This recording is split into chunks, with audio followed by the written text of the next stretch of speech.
യുവ ഡോക്ടറെ വിവാഹ വാഗ്ദാനം നൽകി പീഡിപ്പിച്ചു എന്നുള്ള കേസിൽ റാപ്പ് ഗായകൻ വേടൻ എന്ന ഹിരൺദാസ് മുരളിയുടെ ജാമ്യാപേക്ഷ ഹൈക്കോടതിയിൽ ഇന്ന് പരിഗണിക്കാനിരിക്കെ വീണ്ടും ലൈംഗിക അതിക്രമ പരാതി വന്നിരിക്കുകയാണ്. ലൈംഗിക അതിക്രമത്തിന് ഇരയായതായി വെളിപ്പെടുത്തിയത് രണ്ട് യുവതികളാണ്. രണ്ട് യുവതികൾ മുഖ്യമന്ത്രി പിണറായി വിജയന് പരാതി നൽകി എന്നുള്ളതാണ് ലഭിക്കുന്ന സൂചനകൾ. മുഖ്യമന്ത്രിക്ക് ലഭിച്ച പരാതികൾ DGPക്ക് ഇന്ന് കൈമാറുമെന്നാണ് ലഭിക്കുന്ന വിവരവും. ഗവേഷക വിദ്യാർത്ഥിനികളാണ് തങ്ങൾ നേരിട്ട ലൈംഗിക അതിക്രമം വെളിപ്പെടുത്തിയിരിക്കുന്നത്. ക്രൂരമായ ലൈംഗിക അതിക്രമം നേരിട്ടുവെന്നും 2020 സംഭവം എന്നുമാണ് ഒരു യുവതിയുടെ പരാതി.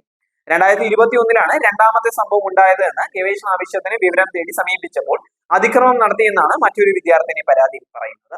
കോട്ടയം സ്വദേശിനിയായ യുവ ഡോക്ടർ നൽകിയ ബലാത്സംഗ കേസിൽ ഒളിവിലുള്ള വേടന്റെ മുൻകൂർ ജാമ്യ ഹർജി ഇന്നാണ് ഹൈക്കോടതി പരിഗണിക്കുന്നത്.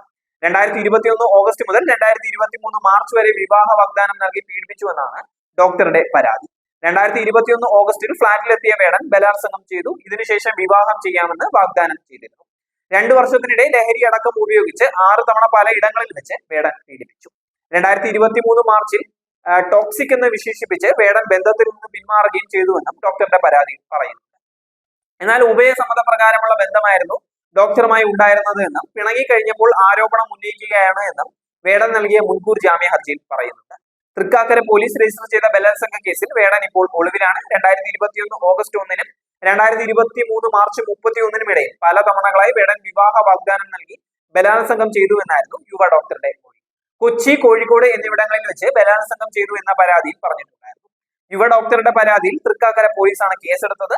ലഹരി മരുന്ന് ഉപയോഗിച്ച ശേഷം പീഡിപ്പിച്ചുവെന്നും യുവതി മൊഴി നൽകിയിട്ടുണ്ടായിരുന്നു. വിവാഹ വാഗ്ദാനം നൽകിയ ശേഷമായിരുന്നു പീഡനം. തുടർച്ചയായ പീഡന ശേഷം വിവാഹ വാഗ്ദാനത്തിൽ നിന്ന് വേടൻ പിന്മാറി. വേടന്റെ പിന്മാറ്റം തന്നെ മാനസികമായി തളർത്തിയെന്നും ഡിപ്രഷനിലായി എന്നും യുവതി പരാതിയിൽ പറയുന്നുണ്ട്. ആളുകൾ എങ്ങനെ പ്രതികരിക്കുമെന്ന് ഭയപ്പെട്ടാണ് ഇതുവരെ പരാതി നൽകാതിരുന്നത് എന്നും യുവതിയുടെ പരാതിയിൽ പറയുന്നുണ്ട്. പലപ്പോഴായി പണം തട്ടിയെടുത്തുവെന്നും പരാതിയിൽ യുവ ഡോക്ടർ പറഞ്ഞിട്ടുണ്ട്.